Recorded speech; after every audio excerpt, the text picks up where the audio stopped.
We have 13 weeks of pure excitement, pure learning, pure sharing, doing business together, bonding. Idea extraction is your bedrock to building a profitable business. Your business has a value, you have worth, and you need to be able to set your price. No matter how great the product is, it has to be marketed. If you have the cure for cancer tomorrow and you don't market it, no lives will be saved. Think about the challenges that we have and why your product or service is going to fill that. You are the brand. We have to find our own unique value proposition. At the end of the day, business is about money. And the big question you're always going to get, who is going to pay for this and how much money is it going to actually produce? The only thing that you need to do is not give up. This is going to be an exciting ride, ladies. Looking out for those things.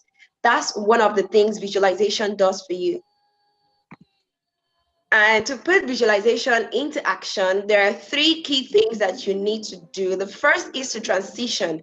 Begin to live as if you've already achieved your goal. You have to talk like it. You got to dress like it. You have to look like it, sound and act like the person that you want to be.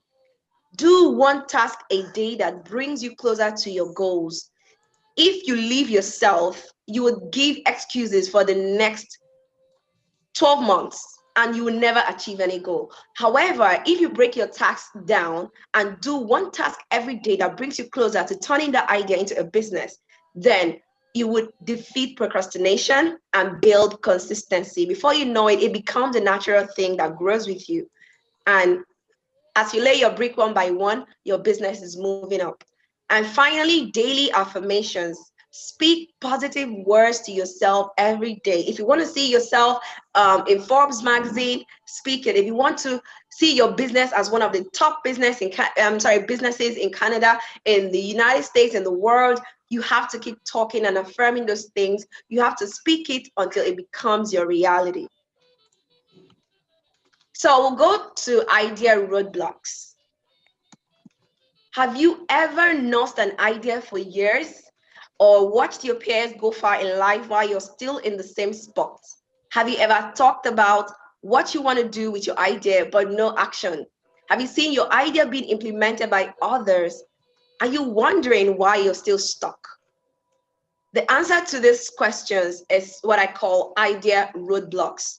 There are sometimes you really and genuinely want to do something, but you find yourself stuck in a position where you can't move forward. Now, let me tell you the 3 top things that could be causing your idea roadblock, and you have to eliminate those things from today. The first is fear. What if I fail? What if people laugh at me? What if I lose money? What if nobody patronizes me? But the truth is, the fear sometimes may never go. So you have to jump in and do it afraid. It's either you fall or maybe you can just fly. The next is imposter syndrome. You doubt your abilities and you don't even believe in yourself. You don't think you can do it. Now, who says you can't do it when you haven't even tried? This is how imposter syndrome holds you back. Self-sabotage. Personal behaviors and patterns that hold you back and prevent you from achieving your goals. Things like, oh, I'm not sure I should start this right now. The market is too saturated. Or maybe nobody in my family thinks this idea is good. So you keep telling yourself things that automatically hold you back, but you don't know that these are behaviors or patterns that you've created for yourself that constantly hold you back. Eliminate idea roadblocks and see how easily and quickly your ideas jump from start to growing a profitable business. Now we're going to go into the real thing after the slide. Idea extraction cycle. The first stage in idea extraction cycle is idea assessment. The next is researching your idea. After researching your idea, you validate, idea validation, product or service development. The next is structuring, and finally your launch. And when you now start cashing out on your from your ideas, that's the point where you achieve idea to profit. So let's take idea assessment. We're going to look at the first 3 in this training. Idea assessment. Everyone with an idea has three major questions running through their mind. As you're listening to me right now, I'm sure you've had one of these ideas at some point. One of these questions running through your mind at some point. Now, this is your idea, and you're wondering, will my idea work?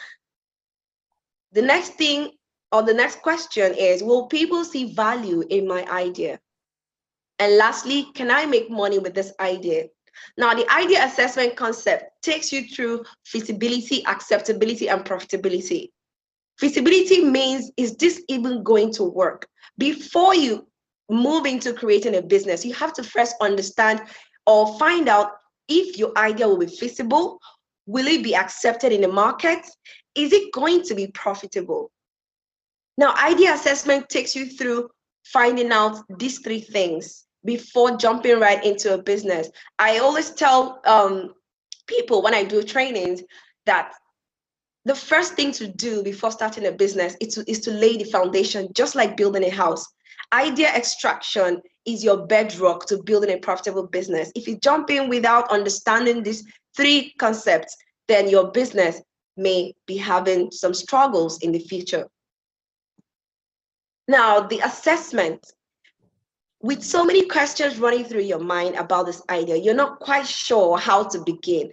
This is exactly why you need to do an assessment, because it will help you get clarity of your idea, get a clear direction of next steps to take to bring that idea to life. Identify the factors that will aid successful extraction and execution of your idea, and identify areas of strength where you need help.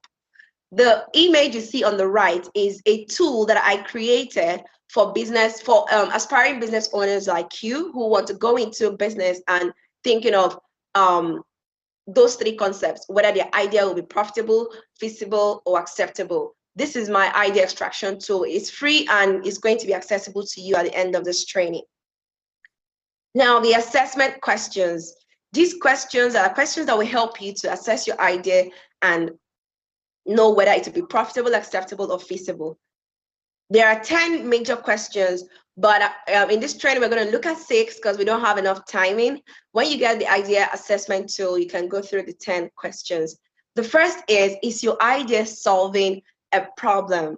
If you're going to build a business, you have to tie it around a problem. Your business must be solving a problem for it to be profitable and sustainable. It's not enough to just start a business. Sustainability is key, and it ultimately starts from if your idea is solving a problem. The next question is, have you identified the specific part of this problem that your idea is expected to solve? This is when you start hearing things like creating a niche. There are so many markets, and you hear lots of things about saturated markets. However, if you can carve a niche for yourself, you'll be able to get a good size of the market that can still make your business profitable. It starts with this question, identifying the specific part of that problem. The third question is, have you considered all the advantages or the benefits of the idea? Does it offer value? Is there a need for it? Value is very important. For business to be profitable, your business must be offering value to customers. The fourth question is, have you identified the people whose problem your idea is a solution to? Yes, you know the idea. Yes, you know the niche, and you know what benefits you need to offer, but who are these people who are going to pay? Without people paying for your products and services, there is no business. So you need to identify where those people are. Who are they? What are their needs? Where can I find them? Number 5 is, do you know what drives their purchase decisions in relation to this problem? And lastly, do you know where to find these people and what they think of your solution? Assessment leads us right into research, because for you to answer those questions we just saw, you have to do a proper research. Now, the first place we go to is Google. Google is your best friend. It gives you a lot of information about your ideas. That's the first place you go to. Now, the first things you need to find out is someone already doing what my idea is doing when you're doing your research. Are they established and doing it well? Is the current solution the same as your idea, or do you have a different angle you want to come in with? What ways can you do things better or different? Is there a real demand for this product or service? Can I make profit based on the demand? And how frequently do people patronize businesses in this industry each year? You want to know that this is an industry that is profitable. This is an industry that I can build a business on.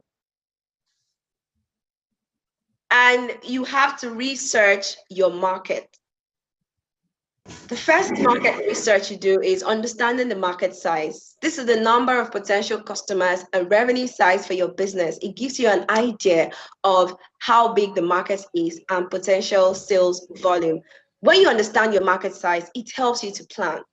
It helps you to understand what you're going into. It helps you to prepare as well for any kind of market trends or changes that may happen in the market. Then the market growth rate. This is the increase in size or sales of a market over a given period of time. Indicators such as the number of customers, size of purchases per client, etc. can be used to estimate market growth rates. You don't want to get stuck in a business that is in a market that is not growing. That wouldn't be a good thing. And lastly, market trends. This measures any trends in the market that could be used to map your business in relation to where the market is going. Technology has been a very strong market trend that has changed a lot in different industries. You have to keep abreast with the technology the technology of all the things that are happening in the market that you're going into. Is there a new tool in the market? Is there a new technology that you need to use to implement your work? You have to be up to date. And then climate change. I will use example of the pandemic, which affected a lot of industries. They didn't see that coming. So most times when you do your market research, you also have to look in the future. What are the outlooks, economic outlook? What is going to happen in this market? What are the predictions over time? It's very important to do this research. Then idea validation. What is idea validation and why do we need to do it? Idea validation is a process of testing whether or not your idea for a business is worth pursuing or not. And it helps you identify if there is a problem solution fit before building the actual business. It also proves the market need and willingness for customers to pay. What do I mean by problem solution fit? Remember when I said your idea must be solving a problem. Now, just like a square peg and a round hole, when you put a square peg in a round hole, it doesn't fit. For you to achieve problem solution fit, your solution with your idea must be a perfect match with the problem that the people are facing. If not, you would have created a product that is not needed in the market or that people are not willing to pay for. So why do you need idea validation? It helps you do the following to test if your idea works or not, if people will be willing to pay. It also reduces the risk of launching the wrong idea and starting all over again. It helps you minimize wastage by saving valuable time, effort, and money. It gives you a head start into the mind of your potential customers. It proves that your idea has a real demand and an available target market. It also helps you to see if the timing is right for that particular business. These 6 things listed here are the top important reasons why you need to do idea validation. Because once money goes into building a business and you don't achieve your goal, it can be frustrating. It can really be annoying. So before you jump right in and put your money, invest your time, your effort, you need to do a validation. So let's look at the concept of idea validation. The first is a problem statement. Every great company starts by solving an important problem. And a problem statement is a clear description of a current issue or problem that requires timely action or solution. It also forms the basis of building a business idea. And lastly, the next one is problem solution fit. If you see the image there, you can see the image of 2 shapes trying to connect and form a perfect fit. Now, before investing your effort towards building an idea, the first is to determine if it is actually worth doing. You want to be sure that your idea will be a valuable solution to the problem your target customers are facing. Money gravitates towards value. Business is all about value. Whatever you are doing, whatever you're creating in your business, you have to understand that value is what will help you achieve problem solution fit. Without value, people will not be willing to pay. That's why you hear things like value for money. Now, let's look at some examples of problem statement. For example, Netflix and Uber, we know these two great companies, and they have really solved serious problems that people were going through. Imagine we had a pandemic without something like Netflix. It would be so boring not being able to go out and go into the cinema. Now, Netflix problem statement was that going to the movies requires fighting traffic, wandering the aisle, and waiting in long lines just to get a single movie. They've been able to put all those problems into a statement that would give them a view into how to create the solution that will create value for people. Uber, finding a taxi is very difficult, and most times you have to wait for very long hours before finding one, which is very true. These days, wherever location you go to, whichever country you go to, all you need to do is just whip out your phone at the touch of the keypads. Your problem is solved. So when you're thinking about your idea right now, what problems are the people that you want to pay you facing? How would you compound this into a statement that would give you a bird's eye view to understand how to create a product or service that would solve that problem? And how to validate your idea. You want to be sure that your idea will be valuable. And to do this effectively, you will need to get into the minds of the people and find answers to these questions. For you to validate, you actually need to hear from your potential customers. And you do this by conducting interviews, using free survey tools like Typeform, Google Forms, SurveyMonkey. Typeform is the one that I actually like. It's quite advanced and it makes it fun when you're using it. So I use it, but Google Form is straight away very easy. SurveyMonkey also very easy and simple. Now, the 7 important things customers want to know when you're creating your survey to get into their minds. You have to craft your questions around these 7 things that they want to find out. And also, you should be asking them open-ended questions as opposed to questions that they will answer with yes, no.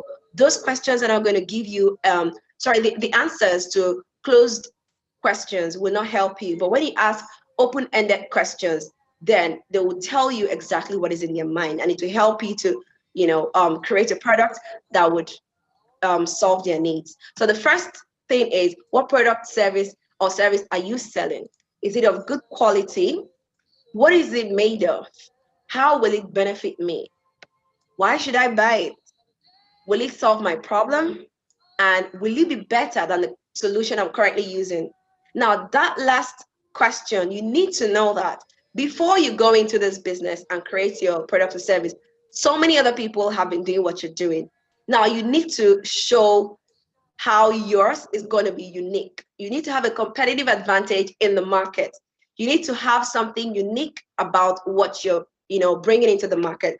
And customers want to know, why should I leave this current solution that I'm using to buy yours? What are you offering? What is yours bringing that is different from what I'm currently using? So when you're crafting your questions, you have to find a way to infuse these things and let them speak back to you. That's how you get into their minds. And last thing on the idea extraction cycle we'll look at today is product development. Sorry, I hope I haven't used much of my time. So after assessing and researching and validating your idea, you can now extract your findings and build product or service of value that has a high demand with a readily accessible market. To build your product, define your value proposition. How will you meet your customers' needs better than your competitors? Of all the needs you can address with your product, which ones are you going to focus on? Then your MVP feature set. MVP means minimum viable products. This is the first version of your product that you release into the market. What features are needed to create enough value for your target customers to validate the direction of your product? So for example, let's use a phone company. So Apple is creating a new phone. What features do they want to integrate into this phone to give customers value? Which is why of every upgrade of this technology products, there is something in the next one that was not in the previous one. So what are the features? There's a feature that Apple or Samsung or all those companies will put into the next upgrade to make you want to buy, because you're like, oh my God, that is a feature that I really need. I need to get the next version of that phone. So what features are you going to integrate into creating your product to make your potential clients say, oh, I'm going to leave this other person and patronize you as a business owner? This applies to both product businesses and service-based businesses. So if your business is a service business, you can also list out all the features that you need to put into your service to make your potential customers buy from you. This will help you with the direction of how to create your product or service. And lastly, go ahead and create a prototype. So for example, you can make a landing page, you can create sketches, you can do a graphical representation of what your product or service is going to be, and release it into the market to get feedback from your customers. So the first people you start releasing your product or service to is those people who have responded to your survey. Another thing that this validation helps you to do is it gives you your first potential client, as opposed to you just starting a business without anybody doing what you're doing or without having people to run things through. So when you've created your prototype, you now go back to those people who have answered your survey, like, we have something in the market, try this, and we would like to hear from you. What is your feedback? After you've created this MVP prototype, the feedback that they give you will now help you to create the final product. So everything that I've said here is just a brief into the whole of idea extraction. It's very it's a very large topic. So let's do a quick recap of everything I've talked about. What you need to take home with today is the first thing you need to do if you want to turn your idea into a profitable business is frame your idea as a problem that people are currently facing. Identify who experiences this problem the most. Create a problem statement to guide you with research on what your solution will be. Conduct extensive research on this problem and how your idea will solve it. And lastly, extract your findings and build a product or service of value to solve that problem. So thank you guys. Any questions?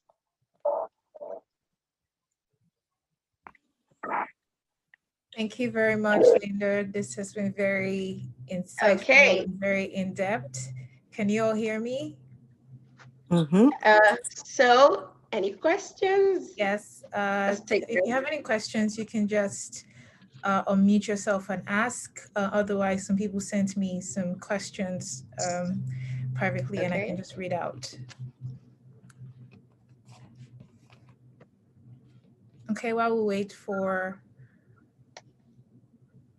Is this happening again? Okay, while we'll wait for people to ask, there was one question here that I took note of, and that was around clarity of idea. I think you spoke about idea clarity, and someone shared about the fact that there's usually this fear that ideas will be stolen when they want to clarify the idea in that process. So how would you approach that? How would you frame the execution of that? Okay, so a lot of people are scared about their ideas being stolen, but the truth is that idea that you have, you're not the only one who has it.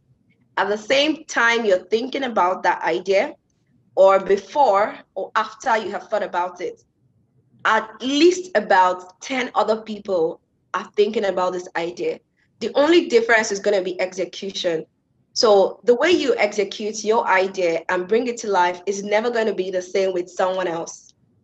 So about ideas getting stolen, they can steal your idea, but they can't steal your implementation or execution process. So that's just the way to go around it. This, especially, I don't know if you know, like Silicon Valley, or when people pitch on their businesses. So I've been in a lot of pitches and competitions, but I'll be honest with you, there are sometimes that you meet people and you're like, oh my God, I didn't know someone else was, thinking in this direction. Someone you've never met before, you don't know anything about them, but then you get there and you find out that they actually are thinking of something exactly like what you're doing. So before I got into the Forbes competition, I thought I was the only one doing what I was doing in Nigeria. In fact, I thought I was the only one doing it in Africa, until I found out about 2 other people were doing it, one in Uganda and another one in Nigeria. And I had never met these people, but implementation and execution is very different. And the way, maybe you are doing yours in a different niche, but in the same industry. So it can never be the same. There are always different execution methods and strategies. So don't be worried. Yours is still going to find, like, you will still be able to find your customers, your clients. And as long as you put in your magic, you still have your personal touch and your magic to how you do things, you're good to go. Fantastic. Welcome. I feel like I'm hearing myself.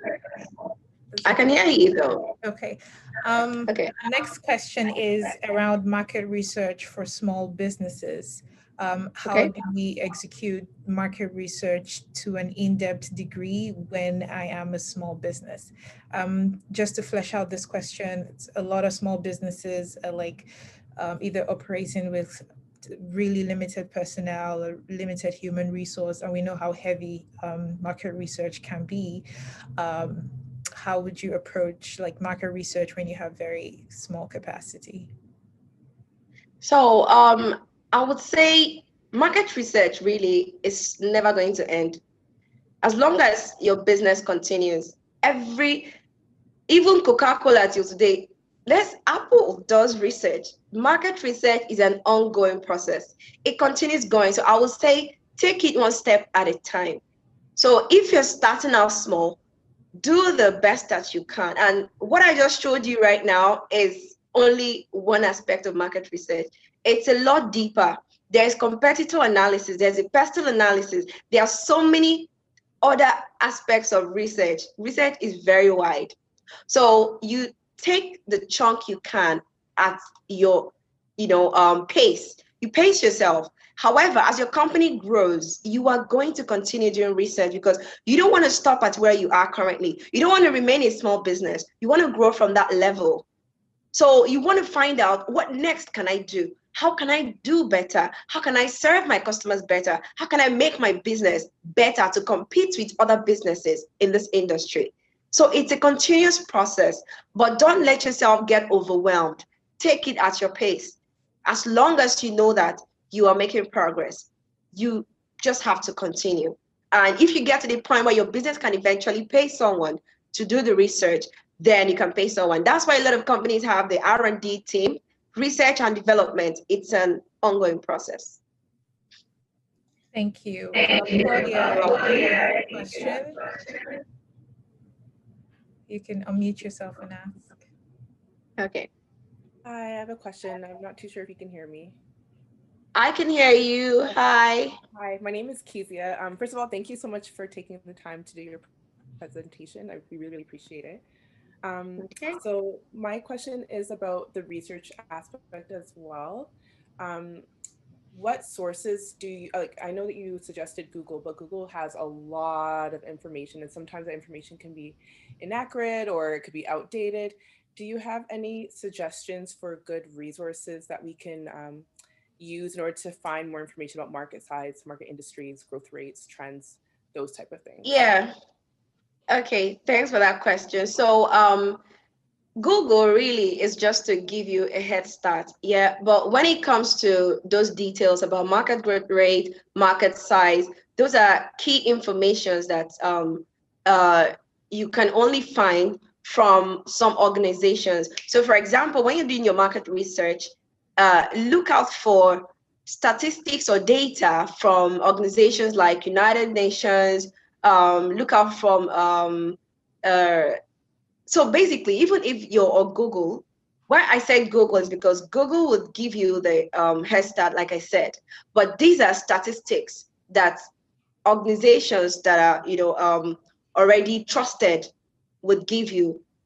Another place you can go, I would say Quora. Quora is a forum where you can find a lot of information, but about tools per se. So after the training today, I'm going to send Uju some materials, and I can add that to some of the things that I will share with you, if that's okay. Yeah. All right. Thank you. And if I could add to that, in terms of gathering data, that's Statista here. That is really Yes, Statista is one of them. It's in their information. And then in terms of Google, I agree. Google is like a maze, but some Google Trends has been very helpful in just really highlighting what the trends in your niche is. And then just getting in depth into how customer preferences are fluctuating and changing depending on the timing, especially post-COVID. Yeah, Google Trend actually. Okay, sorry. Go ahead, sorry. Okay, sorry. So Google Trend actually also helps you to know the demand of your product or service. So when you go in there and you see how many people have searched for your product or the industry in maybe the last 30 days, the last 6 months, it gives you an idea that there is a market. It gives you that confidence that you're creating something that people are actually, looking for solution to. So yeah, Google Trend is also good.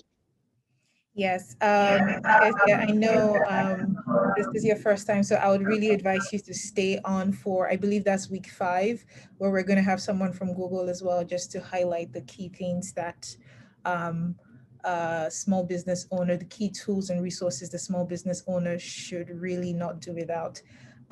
Claudia, I know your hands have been raised for quite a while, or is that a mistake?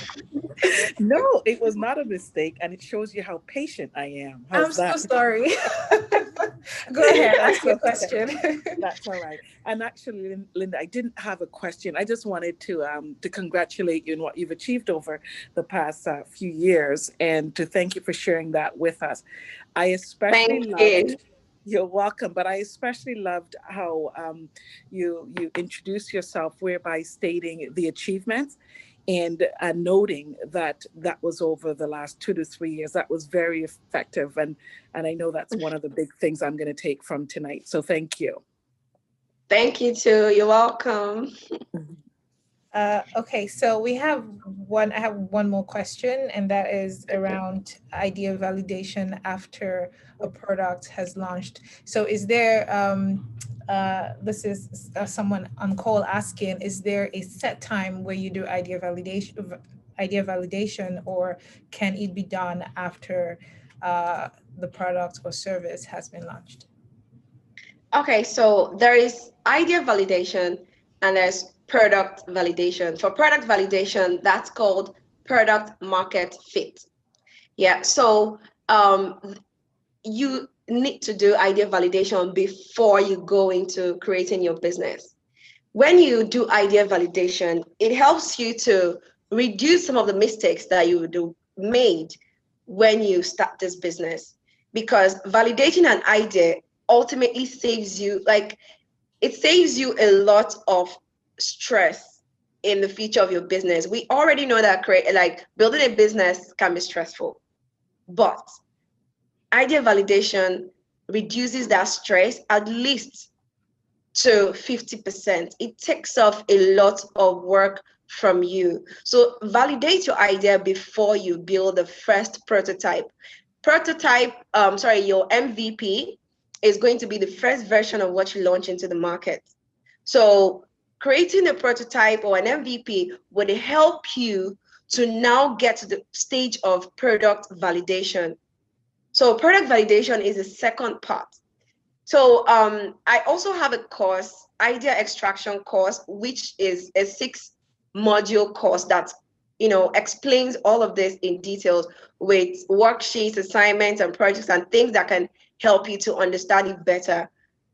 It's not like, I don't have enough time to, explain everything. But idea extraction course is very full. And if you want to be a part of it later, you can send me a message. I'm going to share my social media handle so we can stay connected. I also have some assignments for you to take home after this training today. So are there more questions though? Sorry. I do have a question, but first I want to say you're awesome. Thank you. I'm so inspired. This is just great. And I just want to say to the group, success leaves clues. Like here, Linda is in Nigeria and it's what, midnight there or 1 o'clock? But yeah, she it's is almost here. 1 o'clock. She's delivered an incredible presentation. She's on brand. She's ready. She's ready to do business. And that's what we need to be all the time, every time. And so my question to you is, at what point did you recognize that there's a critical moment when you recognize my business is now going into the acceleration phase? When it turns, at what point in your business did you recognize that? Okay, so for me, the first thing that actually happened was when I started getting, so you will be tracking your sales, you will track your revenue generation, and you will track your customer portfolio, your clientele. So when you start seeing that your customers are increasing, and not just new customers, but you keep getting repeat customers and new referrals, and then your revenue is growing. So when you see that it's going this way, then you know that your business is getting to that stage where it becomes a big business. Which is why I also tell people, after going through idea extraction, the last thing that I say is build your business plan and have your financial projections. So at the in my course, I make sure that the final project, you build your business plan. You go through that whole process, understand what you are doing, because if you understand your business plan, it helps you to plan towards your financials, because your financials is key. You're in business to make money.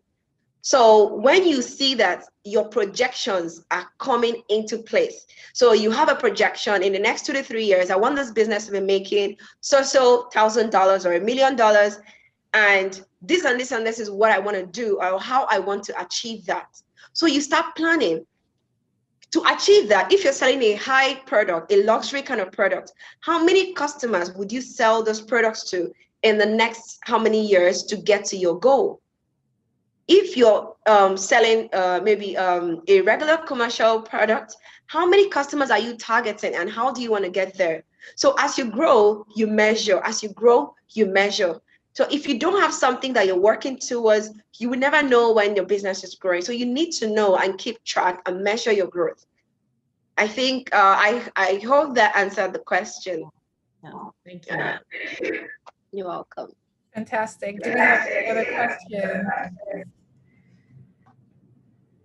It's interesting that you mentioned having a business plan like right after ideation, and also having that financial plan and having the goals and projections, because we do have that literally week 2 and week 3 of and so that's going to be really exciting. And so all 7 and something of us here today, I really hope that I'll see you guys next week as well, because we're really going to be we have facilitators who are going to come walk with us in the trenches to really build out that plan, share templates, simple templates that we can work with to build a business plan as well as financial plan, which is in week 3, I believe.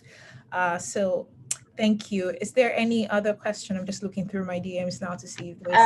Let me see if I can. So let me share the assignment. So I've like I said, okay, I think I've already shared this slide with you.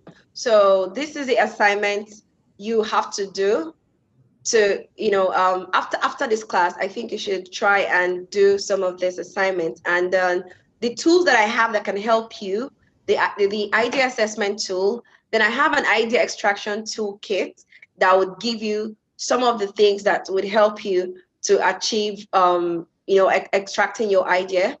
And finally, this is the full course. If you can think it, it can be extracted and you can cash it. That's the motto for my course. So if you like to be a part of the course, let me know or let Uju know. So these are my social media handles, and I would like to connect with you. Let me know you're from BBPA, and I'll give you a special shout out. So sorry, I think I have one more question here. Oh, one more question. Oh, sorry. Okay. It says, what advice would you have for people who want to start a business in another country? Say someone in Canada who wants to do business in Nigeria. Okay. So understanding the market where you want to start your business is very important. There's something called pestle analysis, which helps you to analyze the environment where you're going to set up a business, irrespective of where you are. Conduct pestle analysis. Pestle analysis helps you to understand the political, the economical, the social, technological, legal, and environmental factors that could impact your business in the region that you have selected. And most important thing that you want to do is to find out what are the requirements of doing business in that country. And you can look up the ease of doing business rate. Ease of doing business ranking. I don't know if any of us know about it. So ease of doing business ranking will help you know how easily it is to set up a business in the country where you want to start your business. So it's to tell you all the things you need to do, from registration, from the legal requirements to the taxes. So these are all, like I said, market research is very deep, is very wide, because you need to understand all of this before setting up a business. So for example, in Nigeria, the bike hailing business as at last year took a downward projection because the government stopped all those kind of businesses. Businesses like GoCada had to pivot and start doing something else. So you also want to know that the environment or the country where you want to go set up a business is not planning to do something in the next 2 to 3 years, which is why I talked about economic outlook. It's always important to have, to know economic outlook of every country. So there are projections, 2 to 3 years projections. For example, we're in 2021, but they're having projections about what will happen in the Nigerian economy in the next 3 to 5 years. So organizations like PwC, KPMG, EY, they put out this economic outlooks, and other economists also write this information. So that gives you an understanding, a head start into what is required in that country for your business. Another part of market research, which let me just give a bit of it, but this is compounded in the idea extraction course, is understanding your customer segment. Now, it's not enough to just know the region where you're going to start up a business, but the customers in that country, how do they feel about this particular product? Is this something that, you know, people actually use? So you want to also segment your customers, create your customers into different segments, the region, their age, their income size. These are there are so many things to understand, you know, before starting a business. So idea extraction is very, very, very important. Is laying the right foundation. So when the wind blows in business, it's just like building a house. You know, you can't create a foundation for a bungalow and want to build a skyscraper. It's not going to work. You have to lay the right foundation, understand everything that you need to understand before building your business. So whatever happens, you will withstand it, and build contingency plans that will still keep your business afloat. I hope that answered the question. I believe so.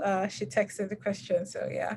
But thank you so much. This has been uber fantastic. We have a lot of comments coming in saying how much they love the presentation. Hello? And for those who are asking, the presentation will be emailed. Oh, can you hear me? Yes, I can hear you. So for those who are asking, the presentation will be emailed to every single one of us. So that's don't worry about it. But we don't want to take any more of your time. I know we've crossed time already. So thank you so much for staying up this late and just for adding value to all of us here. We appreciate you, and hopefully we can see you again. Yeah, hopefully. Hope to join you again Yeah. sometime. Exactly, because we still have like 12 more weeks to go. So thank you. We're going to let you go now, but the program is still on for another 45 minutes. So if you still want to stay, fine, but I know that you want to sleep. So yeah, thank you so much for having me. This was definitely fun. And all right, take care then. Bye. Bye. Awesome. Yes, so we're just going to continue. Today has been, thank you everyone. I can see like we're about 7 or 8 of us in the room. Thank you for staying on. That presentation was great. We have Linda's handle, and I'll also put her email down if you want to reach her and ask any questions. But this is just the first week. And so the next 12 weeks is going to be like super impactful, and that's the hope. There's also an assignment on that presentation, which we'll be sending to you tonight or tomorrow morning. So it would really be helpful to you and your business as well, if you can do the assignments before the next week. And now I'll hand it over to Nadine. I'm actually surprised that she's still here because she wasn't feeling very well earlier today. So everyone send virtual hugs to Nadine, because there's magic in the red lipstick. There's power and magic in the red lipstick. Not. I put the red lipstick on and that's it. I sat down and I'm good to go. And you know what? I'm not feeling so well today, but what excites me, and I'm so glad I stayed, because Linda's presentation was dynamic. It's such great value. And Uju, you'll find out how much her course is, but I think we're going to figure out what we can do to maybe incorporate to see how many of us could participate in her course. I would love to get her book. So again, I'm going to do my usual, who puts their bio into the chat first, for a chance to get one of Linda's books. I should put mine in because I would like one. So if you're able to send us your bio into the chat, as we do sometimes, we will, for up to 5 women that put their bios in first, who's got a bio, or we'll do 2 things, either a bio or a professional photo, drop them in. The first 5. I already see the first person. and you've got a book, and you've got one of Linda's books, because again, very impressive. One of the things that has inspired me about working with dynamic women like Uju, like Linda, the women on this call, your car gal, Claudia. I need to get a new car, so we have to talk about that as well. And I finally decided, and it is the inspiration I pull from each and every one of us. It's guys, I can't begin to tell you, what this means to me, as much as you are here learning as well. And just know that success leaves clues. In the spirit of mentorship online, a lot of people talk about, the 10 people they like best and they follow them. That's one of the tricks that I use. I find 10 individuals that I absolutely respect, admire online, and I just see what they're doing. I see what they're doing. I see their path. I see, their regime. They work out, they read these books, because success does leave clues. And if you pick up on those clues, you too can ascend in that same path. And again, Linda is a great example. Her presentation tonight is just dynamic, and she had a lot of gems that she put out. And I just want to sort of hone in on some of them. One, understand your business plan. That is so critical and so key. The business plan is your roadmap. Many times as an entrepreneur, as you're going through, you may lose your way, you may deviate somehow, but when you go back to that business plan, you're reminded as to where you're going and what the goal is. She talked about relationships, and I love the way she opened, "This little light of mine, I'm gonna let it shine." I think that's gonna be my song in the mornings now. This little light of mine, I'm gonna let it shine. we have to let it shine. You know, as you all know, I'm a Christian woman, and one of the quotes that I love from the Bible, it says that is a city, and I have to find the right quotes, but I'm paraphrasing. A city that is on a hill cannot be hidden.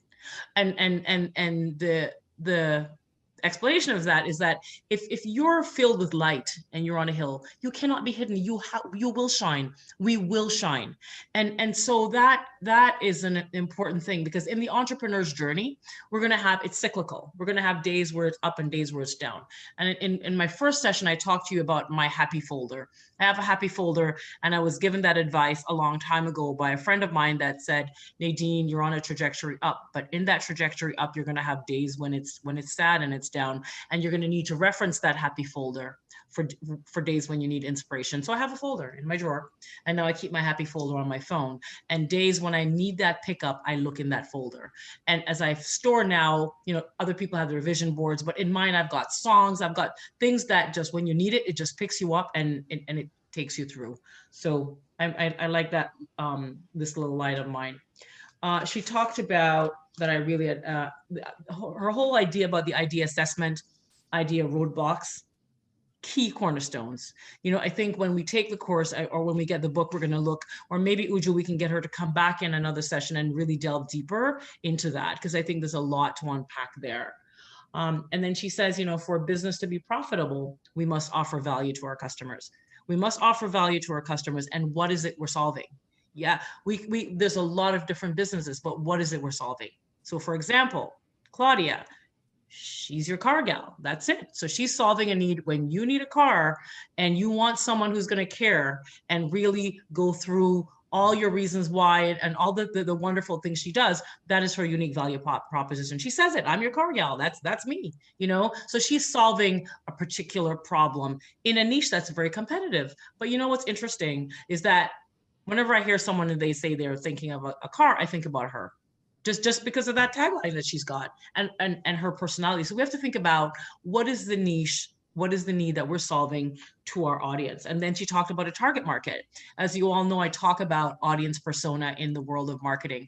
We never create a campaign. We don't do anything without thinking, who is this for? When we do that deck that Uja presents to you each week, we're very clear, who is it for? We're very clear on our target market. And it's really important that as you're creating your business plan and as you're creating even your financial statement, all of the things that you are doing in your business and you're setting your goals, you must think about, who is this for? Who is this for? You know, because when you create when you think about who is it for, you'll think about the challenges that we have and why your product or service is going to fill that need. So the target market is very important. And, you know, business is about value. Very key. And one of the things that I love is Google. Google's your best friend. I love Google for many reasons. There isn't anything you need on this world that you cannot not ask Google. If you want to find a rich husband, you can ask Google. There is, you know, they say there's two G's, there's God and there's Google. Okay. And while God is forgiving, sadly, Google is not. So we have to be very careful what we put on what's out there on Google. But when you look at resources, Google is really a vast resource. And yes, of course, you have to always look at the other side of things. But you know what? One of the things that I loved about what Linda said today is the essential need to always, the quest to always be learning, the quest to always be doing research, because the market goes so quickly. And the only way we're going to be able to tap into the resources that's available is continually learning and looking at what's out there. So this is going to be an exciting ride, ladies. We have 13 weeks of pure excitement, pure learning, pure sharing, doing business together, bonding. There's a lot of research. How many of you so far have participated in the Rise Up pitch competition that we're doing with Ryerson, where the grand prize is $10,000? We had announced that a while back. None of you participated. Put your hand up. Let me see some hands. Nobody here? Oh my! You participated. I know Nettie sent her in. Nettie did. Good for you, Nettie. And I see Janelle as well. That's great. Guys, and perfect. We're developing some key partners, some key partnerships, Loblaw, BDC, BMO. We have Futurepreneur that they'll be coming on 1 week. Whenever there's an opportunity, just jump in. jump right in, because that person will get $10,000, not just the $10,000, but the exposure. But these are the partnerships we're forging for all of us today. So we're going to have a few people tell their story, but I'm going to call out on some people. I'm just going to call your name and I'm going to ask you a question. And the question that I have for you is, how can I help you? How can I, Nadine Spencer, President of the BBPA, CEO of Brandy Q Agency, what can I do for you? So, Shakara, what can I do for you? I think my biggest issue is that I'm worried that I'm going to get too wrapped up in the research, because like she said, you can do research forever, but I don't know, like when is the time to take the next step? Okay, so how can I help you on your journey? We're on a journey now. What can I do to help you on your journey?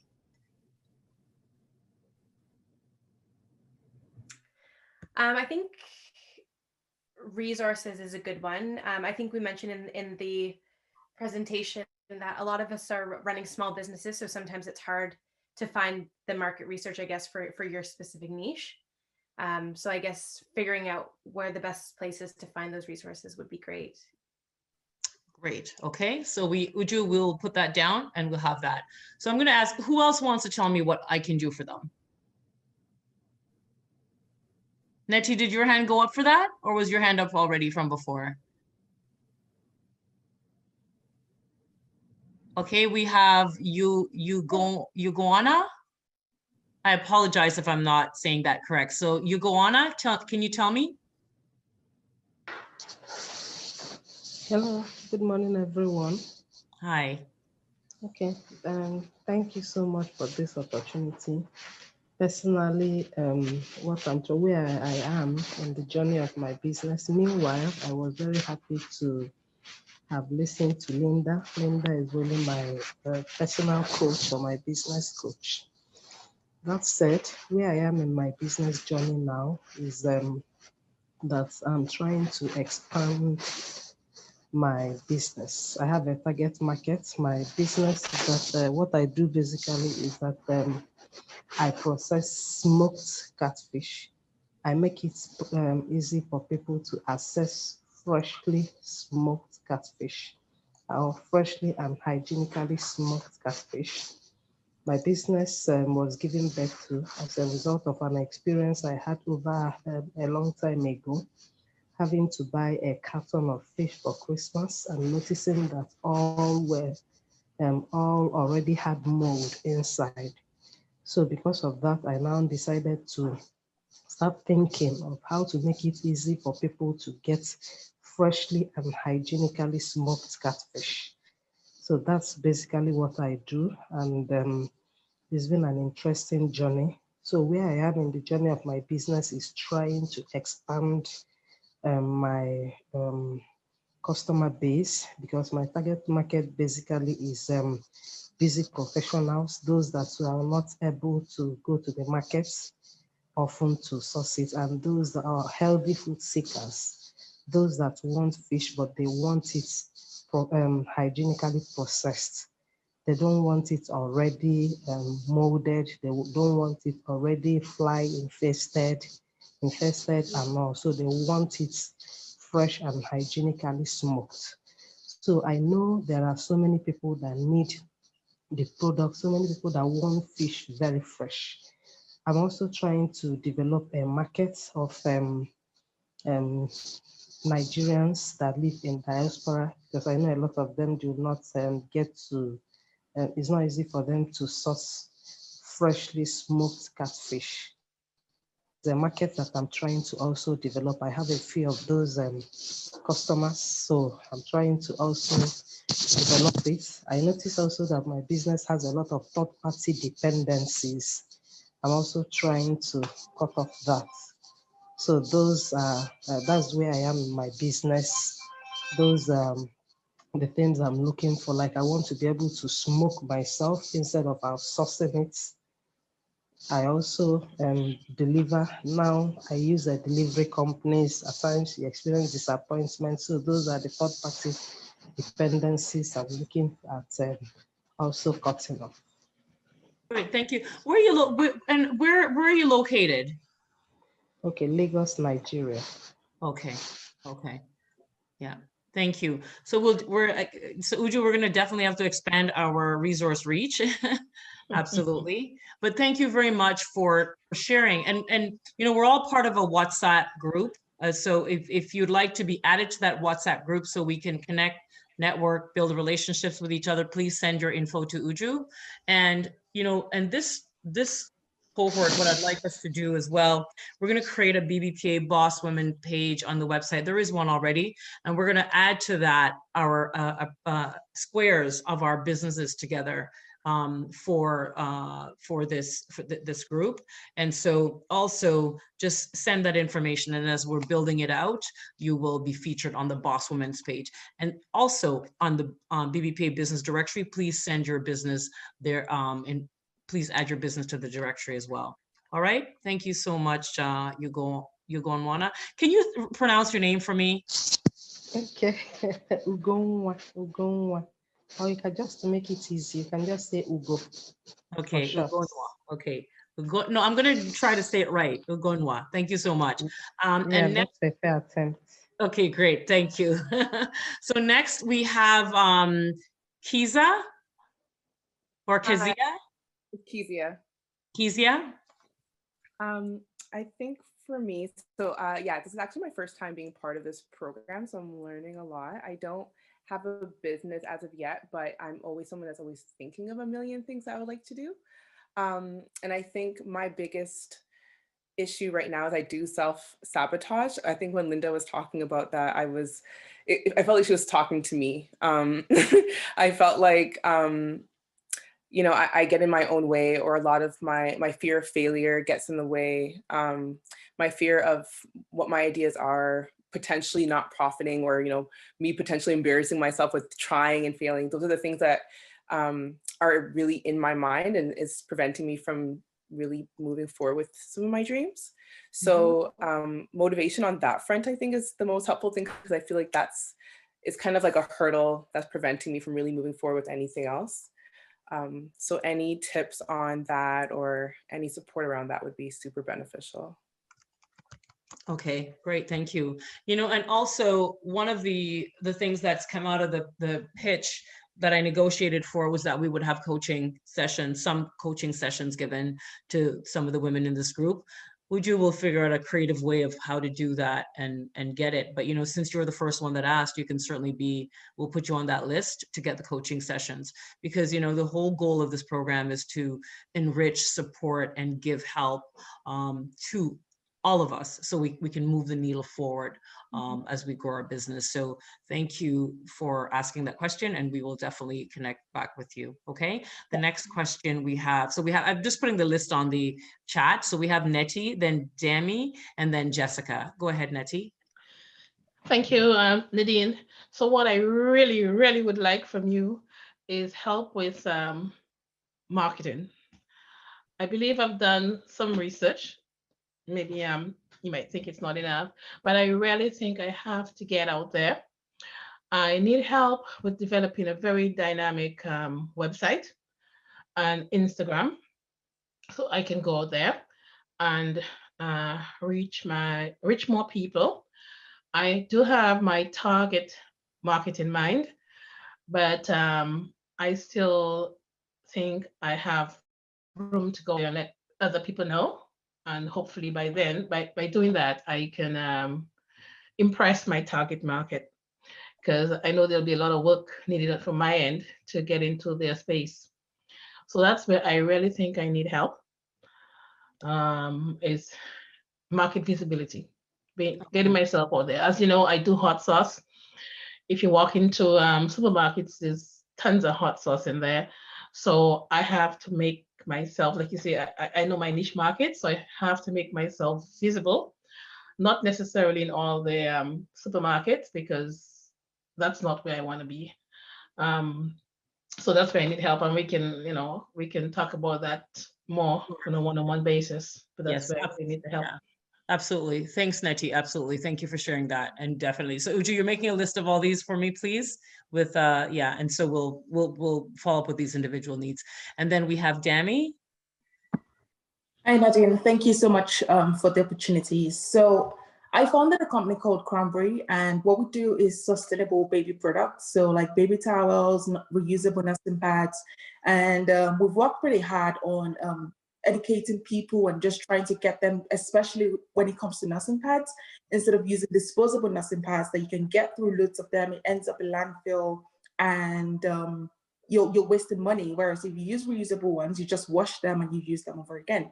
So far, the business has been going okay, but it's not quite where I want it to be. And from my customers that have used the products, we get great feedback. They want more colors. But then what I'm finding is, for what I have currently, yes, I've got people buying, but they're not, I feel like I need more exposure. And I've tried marketing, like Nettie just said. So I've done marketing, I've done Instagram marketing. So far it sells pretty well in Nigeria, just off Instagram marketing. But I find in Canada, all I get is likes. So they just they follow, but they're not parting with their cash. But when I give people or close friends who buy it, or people who gift our products to their friends, the feedback is, I didn't know I needed this. And so it's just getting the product into more hands and for people to see it for what it can actually do. And secondly, at the moment, I'm being forced, for lack of a better word, to manufacture in China. And it is my greatest desire to bring it closer to home, do it in Canada, maybe the US, Mexico, somewhere just closer. But from contacting manufacturers, most of them have ridiculous minimum quantities. One actually told me I needed to buy like a whole container of one product. And as a small business, scaling this is nearly impossible. Like the dream is dead before it even starts. And so for now, we're looking at, we're staying in China, but it's a great desire of mine, especially as a company focusing on sustainability and cutting down on carbon emissions. It'll be great if we can do it somewhere closer to home. So if there's some sort of directory somewhere with businesses or manufacturers in Canada that are open to helping small businesses, or if there are any tips whatsoever, I would be very grateful for those. Yes, absolutely. Thank you. And again, we'll take your name and your specific needs and niche, and we'll and connect with you again. Okay. So Jessica. Hi, my name's Jessica. I run a consultancy business. Simply, it looks at going into both private and public organizations and doing anti-Black racism work, capacity building, individual capacity building, education, so on and so forth. Now, I've kind of set up the marketing, the website, and I have a couple clients, and they've come from my warm market, but I'm wanting some support or even guidance in terms of new client acquisition and creating that process for that funnel, and in finding new clients. So that way I'm not always kind of going out and hunting new clients down, and that they kind of goes the other way. Yeah. Okay, great. Thank you. And again, we have some experts that will be coming in. When I hear your response and Hetty's response and also Dami's response, we're going to bring Billy back, right, Uju? We're going to get Billy to come back, and we're going to get Danielle to come in as well, because again, entrepreneurs that have launched their business and they've done it with building an online tribe. One of the things that I recognize as a value proposition to business, personally, I believe that marketing can solve the world's problems, hence week 5. When I talk about, why Viagra still spends money on marketing, it's because it's important. They don't want to lose market share. They want to capture new audiences. But if you have the cure for cancer tomorrow and you don't market it, no lives will be saved, because no matter how great the product is, it has to be marketed. And I've seen products that are not great, but a lot of money is put into them in marketing, and they do very well. So that's going to be one of the areas that we strongly focus on. As you know, I head a strategic marketing communications agency, and you know, a lot of the success that we've had is because we continually market. A lot of the success our clients have had, even the BBPA, is because of the marketing. So I rest my laurels on that. It's the most important part of a business, in my humble opinion. And so now we have Shay. Shay, are you still here, Shayla? Yes, I'm still here. Good evening, everyone. It's really nice to see everyone here. Thank you for giving me the opportunity to speak. So basically, I'm interested in doing private practice. I'm a social worker and I do counseling with an EAP. And I've been doing it for about 5 years. And then now I'm thinking this is the year that I need to get out there. I'm open to working with a lot of populations, but mainly Christian counseling. That's what I'm thinking to go into. And I have absolutely zero skill set when it comes to marketing. I don't even know where to start. And so just basically, how do I transition into private practice from being an employee? But I'm open to learning how to be an entrepreneur and developing the mindset necessary. Because in the helping profession, I feel like I'm just like, I want to help, but I don't want to charge. I know it doesn't work like that. Yeah, you know, and so I'll share a quick story with you before I go on to Makisha. Many years ago, when I was in the food distribution business, and we got products on the Oprah list, and you think to yourself, I mean, Hetty, if you got your product on the Oprah list, I'm sure you'd be like made, right? But even for clients who got their products on the Oprah list, if it wasn't supported by marketing, you weren't going to sell any product, right? So that's how critical marketing is. And so I lost my train of thought completely. Oh my goodness. I lost my train of thought. I was going to share this brilliant story, but I don't remember now. So I'm going to continue until I remember. Oprah list, no? Pardon? You mentioned the Oprah list. Yeah. I know I was talking about zero idea on how to market, wanting to help, but not wanting to charge. I don't know if that would. I remember now. Thank you so much. Yes, I remember that. And so as I was going through with this product that made it to the Oprah list, I remembered I had a friend that was mentoring me the entire time. And one day we sat at Milestone, and she said, Nadine, you know, we have been meeting now for 3 sessions, and we now need to formalize our relationship. I was like, what? Formalize a relationship? But yeah, she's like, I've given you enough free advice. We now need to formalize this. And so I use that now. It's absolutely so brilliant. It's just so simple. I thought, yeah, you're right.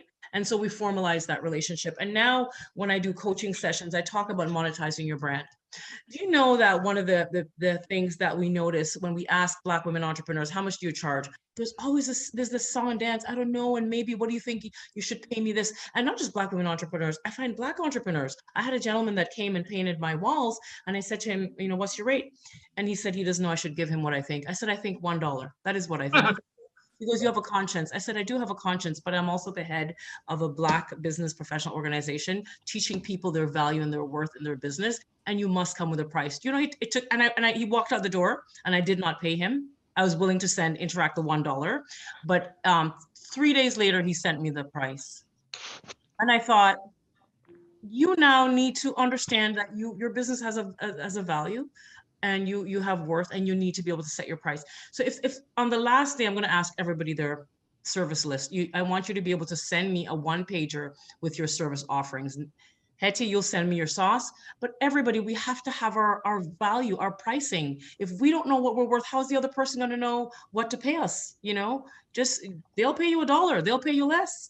So it's really important that we monetize our brand, we know our worth, and we formalize relationships in business. So I'm going to go now to Makisha.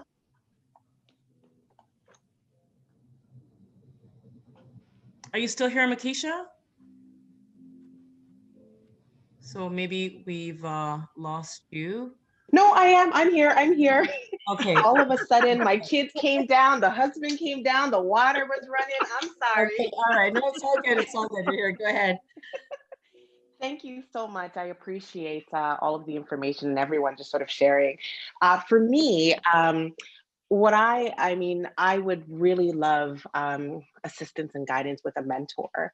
I believe that's what I would need to really take things to the next level. So for me, I'm a corporate event planner. I've always loved planning events. And only 3 years ago did I decide just to leave what I was doing, go back to school, and sort of pursue event planning as a company. So with that being said, maybe about 10 years ago, for fun, I just started a singles event where I would connect Black singles, and it was successful. I mean, I met my husband there. It's been 9 years that we've There been you married. go. There has been, and it was really just for fun, because at the time I was doing hair and my male clients were like, Nikisha, I know you know people. And I'm like, yeah, but and then my female clients were like, Nikisha, you gotta know a good man in the city. And I'm like, I guess, I don't know. So I mean, it really came from that hearing it day in and day out that clearly there is a need within our community of just finding good people. And I do believe even now that there are amazing men out there are amazing women out there, but it's really just about finding that platform where they can connect in a way that doesn't seem forced or awkward. And just, I was able to create that. So I'm now looking to rebrand, relaunch that business in this sort of very new and very fast social media world, but I want to do it correctly. I'm looking for longevity. I'm looking to build a business that will last. And I mean, I enjoy what I do for my 9 to 5 work. As I mentioned, I'm an event planner and I love what I do, but I'm an entrepreneur at heart. And I think that part of my sort of gap is really sort of putting all the pieces together. I've read about marketing, read about, doing your business plan, and I need someone to light some fire into my butt, right? Just to kind of go full steam ahead and do what you're called to do. So for me, when you ask the question, what can I help you with? I believe for me, I would love assistance with having a mentor to really push me and help and guide me in the right and correct way to truly build a business that there's longevity and something I love to do. So thank you for sharing that. And you're in the right place at the right time, because have you ever heard of this event called the BBPA Harry Drum Awards? I have. My husband won it years ago when he was a high school student. Oh, really? Oh, wonderful. Congratulations. This is so great. So we're about to start the 2021 BBPA Harry Drum Awards, and we do have an amazing lead event planner, but we're looking for support in other areas. So maybe part of the mentorship that I can offer you now is to invite you to participate in the planning of this year's BBPA Harry Drum Awards.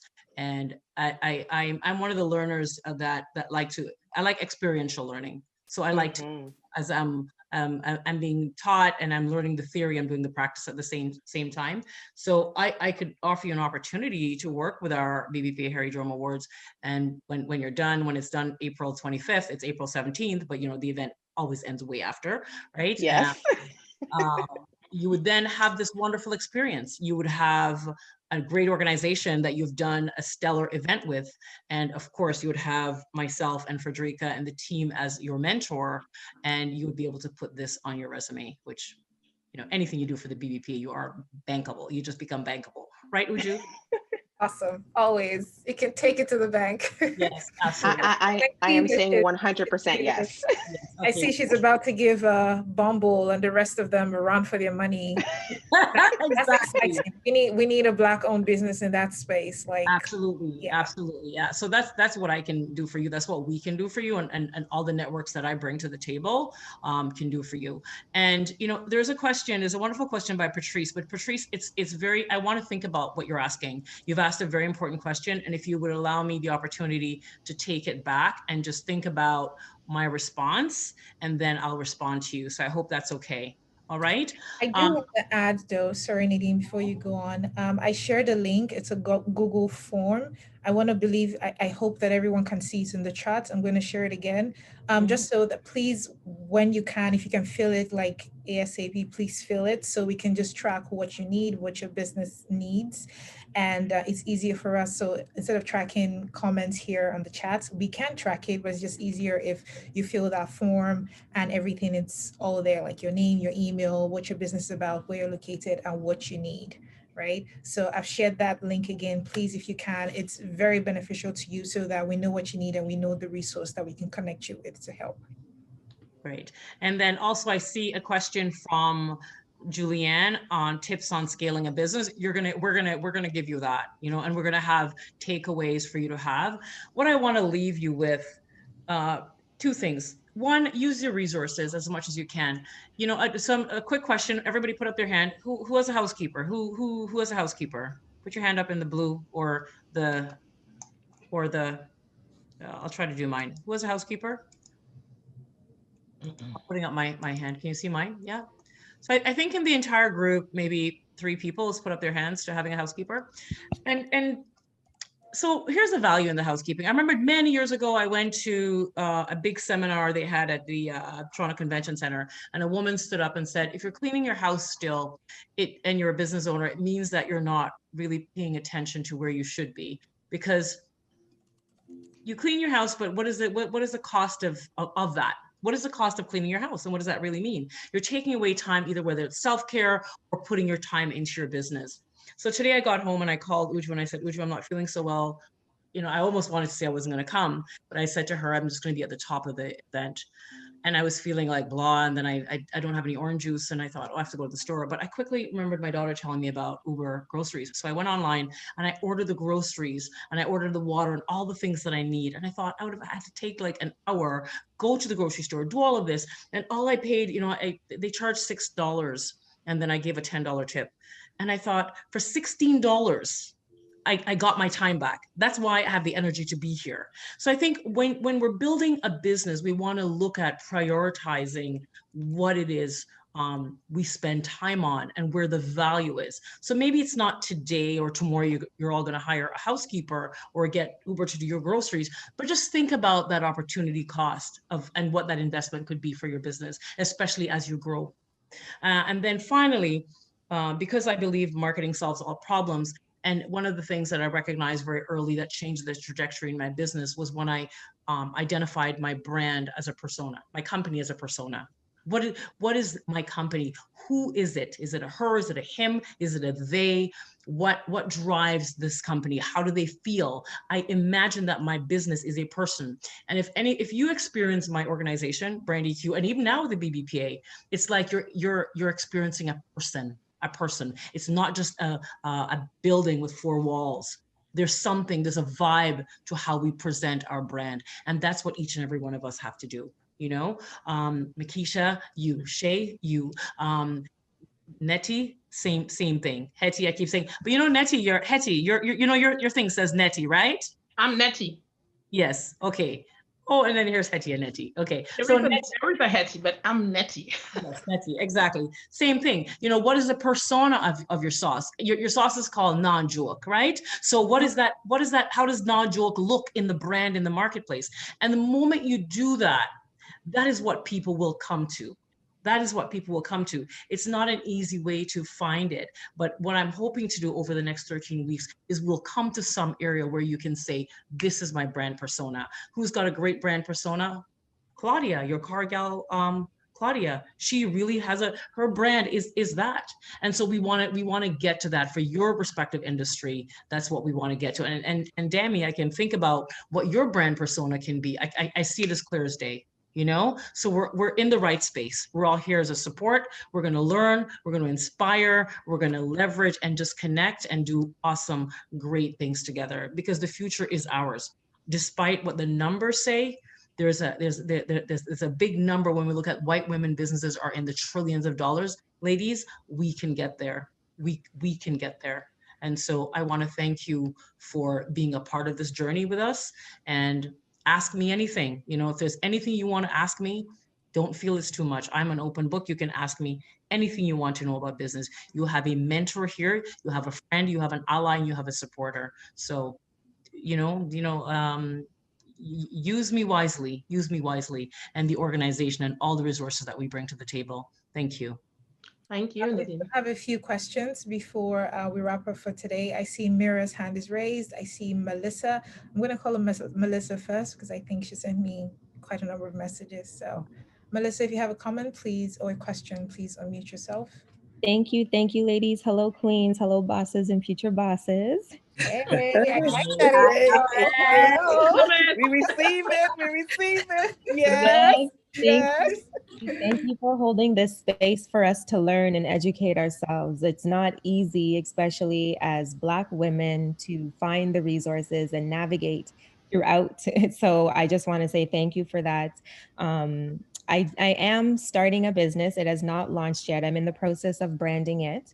I am a birth worker, so I'm a doula, a childbirth educator, a practitioner, a breastfeeding consultant, and I also provide yoni steamings. And I would like, so I work corporately. However, through COVID, it has taught me that even though you are corporate and working for the government, you can lose your job. And everybody would say, you know, you work for the government, you have golden handcuffs. Well, the golden handcuffs came off in 2020. So also going through my own personal experiences, I fall into every category. So every title that I listed, I've had an issue in everything, which has brought me to want to serve my community. I've worked in shelters, so I see the need is there to support teen moms and young adults, as well as millennials and older women when they're birthing. And I don't necessarily feel like they have the resources, and I would like to be of service to them, because when I was going through my pregnancy and when I went through a loss, I did not have the resources. And even after, I did not know where to turn. So I am that for them.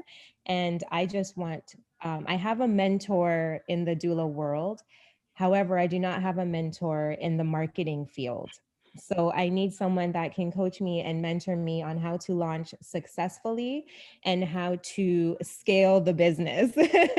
So I definitely want to, if you guys can show me, you ladies, sorry, can show me how to achieve that, as well as I know in the coming weeks, we have the grant writing and whatnot. So I definitely want to know how to snag the government's money and pour it back into my community is what I want to do. And I know with diversity inclusion, you know, I shouldn't only be serving Black, Indigenous people of color. However, that is who I am. That is who I see the need. I see the need for them, and that is who I'm going to serve. So any help would be greatly appreciated. And I thank you again. Yes, absolutely. Thank you, Melissa. Thank you. Awesome. Thank you, Melissa. Mira, you're next. Hi, everybody. Thank you for having me tonight. It's a great pleasure, and it was really, really, really interesting. Today, I'm here because I would like to start my own business on launching a website for furnished apartments.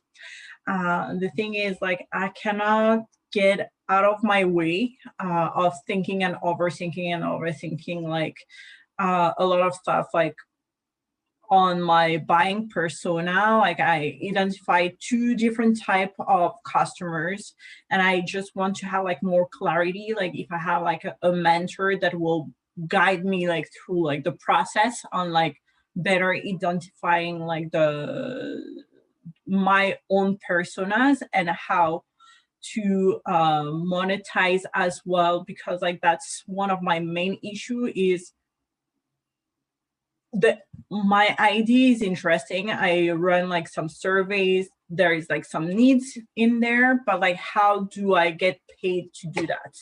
It's most likely like where I'm finding like the major pain points at this point. And on the technology part as well, like finding like the resources for the website and how to put everything together, pretty much. Okay, great. Thank you very much for sharing that. Who else is next, Uju? Thank you, Mira. I hope you filled the form though. Every single person raising their hands. I am taking notes, but please fill the form just so that we have one umbrella where I can track everything, okay? It just helps track it. I will fill the form and put like some bullet points of like, where are my challenges? Perfect, thank you. Jaisel, I hope I got that correctly. Good evening, ladies. My name is Jaisel Murphy, and I am the owner and founder of Love Cleaning Residential. I started the business in 2018 based off of a need. there was a program I wanted to do. I was at the time living on welfare, so I didn't have very much money. I had about $50 to my name, and I needed to find a way to pay for a program that cost over $1,000. And so what I ended up doing was just going out and looking for opportunities. And one of those opportunities happened to be cleaning homes. And so I began cleaning homes. I had no idea I was so good at cleaning people's homes. I was getting 5-star ratings. Things were going really well. And I paid off the program sooner than I thought I would. And before I knew it, working with a coach, they suggested that maybe I start a business. And so I did. What was beautiful with the business, and Nadine, you really did hit that nail on the head when you spoke about having somebody come in and take care of the cleaning for you. The Caucasian persuasion, so to speak, has been, benefiting from services like this for generations. And it's no wonder why there's such a disparity between income growth. They have more time on their hands. They have people inside of their homes helping them, supporting them in ways that our community just doesn't. And so I really did identify these needs within our community. And so my focus with the cleaning business was helping our community see these things. And so a lot of my business was word of mouth. Of course, COVID hit and the lockdowns, kind of came up, and being able to go out and to support people in that way was no longer a viable option for my business. And so what I did was I took some of the professional development that I had been doing in the years that I was running the business and pivoted. And so now what I do is I function as a clutter coach, and I help people to release clutter from their space, to organize their homes. Our homes are now, right? We have, inside of our dining room, a classroom, and an office, and all sorts. So our spaces are now multi-usage spaces, and I help people to organize their spaces as well. So I'm a certified clutter coach, a professional cleaner and organizer, and I support our community in these ways. And I think really what I'm looking for right now is support in the way of marketing. So it's a whole new field. Most of my clients, as I said earlier, were by word of mouth. And now I need to be in the online spheres and tapping into my target market in those areas. I started a YouTube channel, and I've just refaced our website. Prior to that, I just worked fervently for 2 years in Wix, developing the website, and then I had an opportunity to work with someone. So that's now redone. And I'm also working on a book. It's called Dear Clutter. And I have some ideas with respects to marketing in that regard, but I'm really happy, I just want to say, to be a part of this group. And I hope to be able to work with everyone one-on-one to some degree. Just hearing your ideas makes me excited. Just hearing, I can't believe, just the spectrum of businesses that are represented here blows my mind. I love it. And I'm just hoping and honestly believing that we'll be able to, through this program, support every single person. So if you haven't filled that form, please go fill it. JCL, please fill it, because me just taking notes and you speaking, I can't type fast enough, I can't write fast enough. But when you articulate your thoughts and put them in that form, we see what you represent, we see what your needs are. And just myself and Nadine, we're limited capacity, but then when we look through our network, there are people we can connect you with. So please, every single person, if you need help with something in your business, please fill the form. All right. And great job. I am so inspired by your business. Absolutely. I know. Yeah. I've got clients for you, including myself. So. That's why you have to speak up. Yeah, that's it. Exactly. So exactly. And then we have Leslie. Leslie, go ahead. Good evening, everybody. Thank you so much for having this. I am definitely inspired and to be around the like-minded people who obviously want to grow and go somewhere. It's so hard sometimes to find people that you can grow with. So I'm glad that we all have this opportunity. So my daughter and I have a company. It is called K&L, which is our initials, Baubles and Beauties. We started it about 3 years ago, where we were just doing, we supply bartenders for different events. So people would have different events, whether it's private parties in their house, or whether it was festivals and stuff like that. They would use our company so that we can then hire the bartenders to facilitate the servicing of just drinks at their event. So it worked well.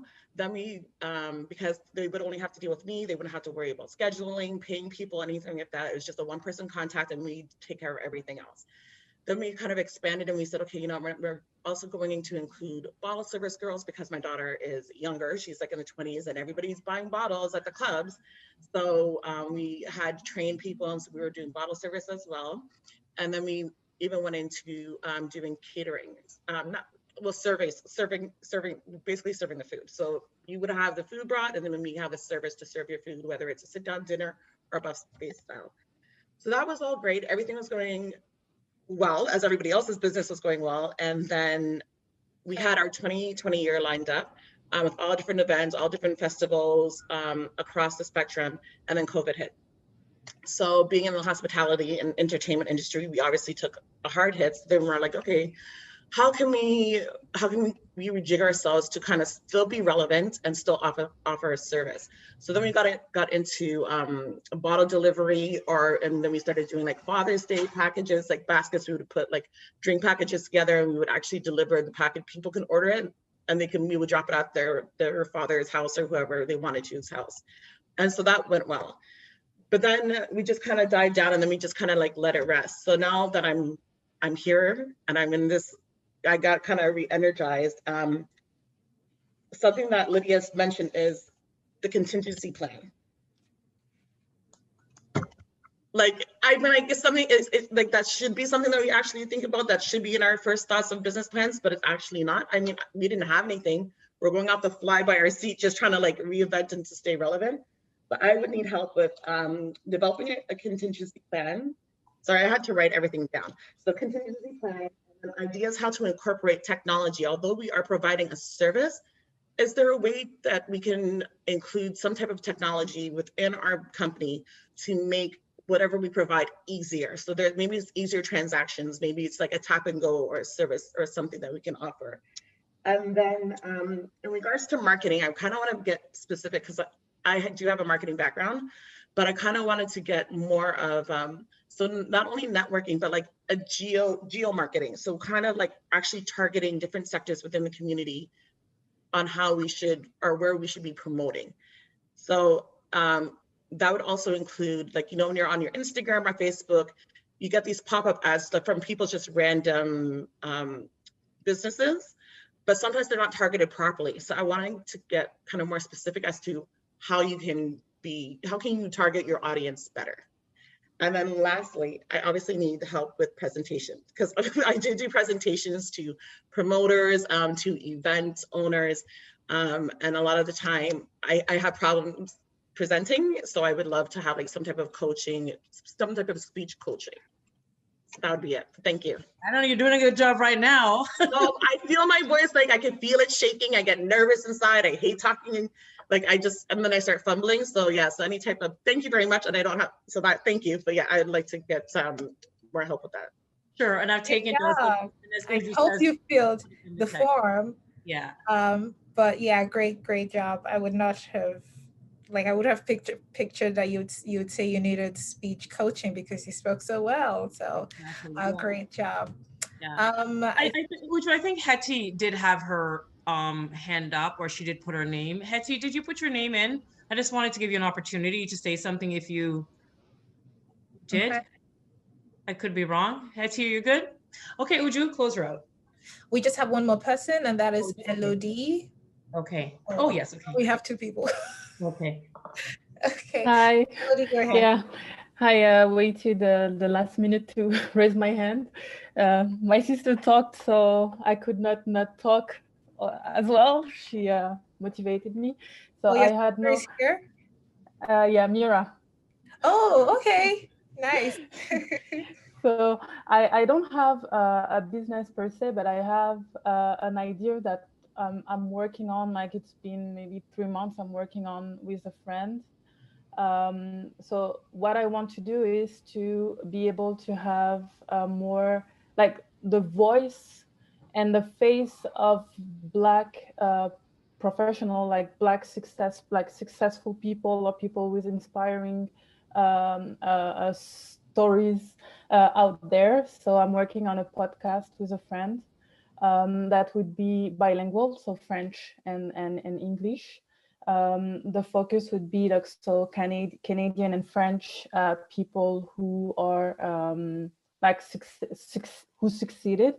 My issue with this is I know there's like millions of podcasts like out there, but my focus is really because we don't see a lot of Black people. We don't like, we are nowhere to be seen. Like even like if just to be honest, like the BBPA, like it's by accident. I was looking for every Black thing possible on Eventbrite, and this is how I've learned about you. And so the help that I need is mostly for the operationalization, because I have a lot of ideas. I had a lot of ideas, but to put anything into action, I'm nowhere to be found. I have great advice to people. I talk a lot, but I don't do. So I need help in that. I don't know how to, if it's a mentor or I don't know. Fantastic. You're in the right place then. So I've noted that. I hope you fill the form too, just so we can follow up. But yeah, this is the right place. And I'm sure I hope you were around from the very beginning of today in the course where Linda was talking about just the idea extraction. So I will share the deck after now, just so that you can refresh. And then I'm sure by the end of the 13 weeks, your idea will be out in the market.